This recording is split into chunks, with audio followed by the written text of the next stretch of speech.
존경하는 경기도민 여러분, 안녕하십니까. 진용복 의원입니다. 올여름은 찜통 같은 무더위, 그리고 매일 반복되는 미세먼지와 오존주의보 발령으로 고통스러운 나날을 보내셨을 겁니다. 이는 무분별한 환경 파괴와 기후변화에 대한 무대응의 결과입니다. 저는 치사께 환경 파괴와 기후변화에 대한 대책이 무엇인지 묻고자 이 자리에 섰습니다.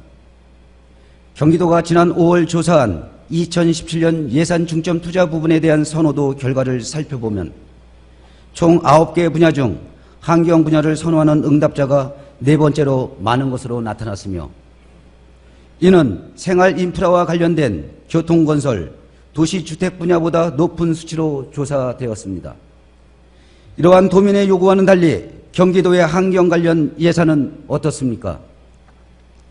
2016년 환경국 예산 규모는 일반 회계의 0.74%인 1,146억 원이며 자체 예산은 환경국 전체 예산 중 7.2%인 83억 원에 불과합니다. 참고로 서울시 기후환경본부 예산 규모는 일반 회계의 1.36%인 2,607억 원이며 규모와 비율 측면에서도 경기도의 약 2배에 달하고 있습니다.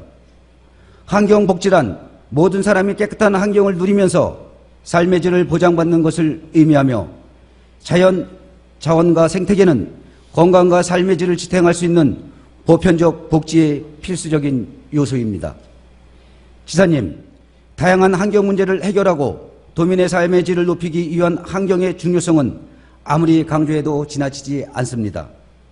경기도가 지난 5월 발표한 베이비2 플러스 따복 하우스 1만 호 공급 정책은 청년층의 주거복지 확대와 저출산을 극복하기 위해서 2020년까지 5년간 도비 약 3천억 원을 투자해 신혼부부와 대학생, 사회초년생 등 취약계층에 공급한다고 합니다. 한 가지 우려되는 점은 이러한 도민의 관심을 끌 수 있는 정책에는 엄청난 투자를 하는 반면 예산을 투입해도 근시안적인 성과가 드러나지 않는 환경 분야 투자는 상대적으로 너무나 적다는 것입니다.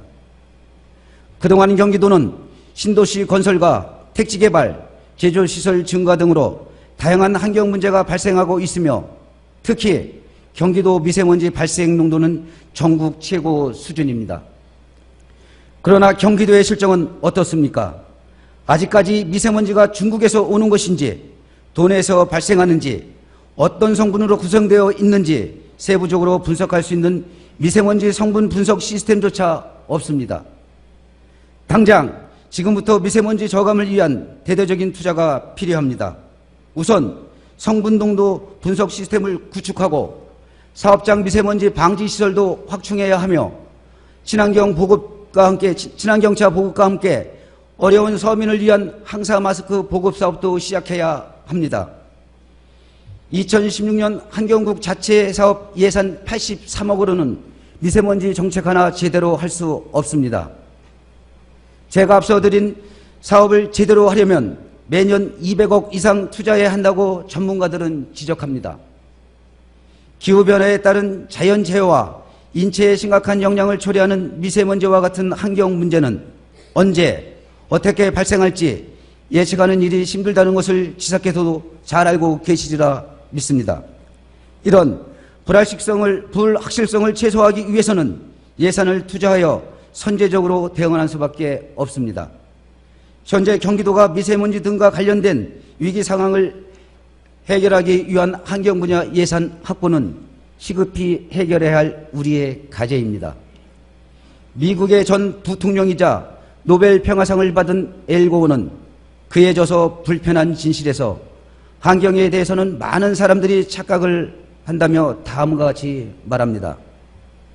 만약 개구리가 뜨거운 물에 뛰어든다면 위험을 인지하고 바로 뛰어나옵니다.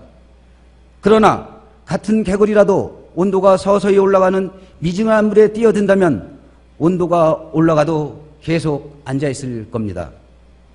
도지사께서는 엘 고어가 지적하는 이와 같은 착각에 빠져 있는 것은 아닌지 다시 한번 살펴보시기를 바랍니다. 끝까지 경청해 주셔서 감사합니다.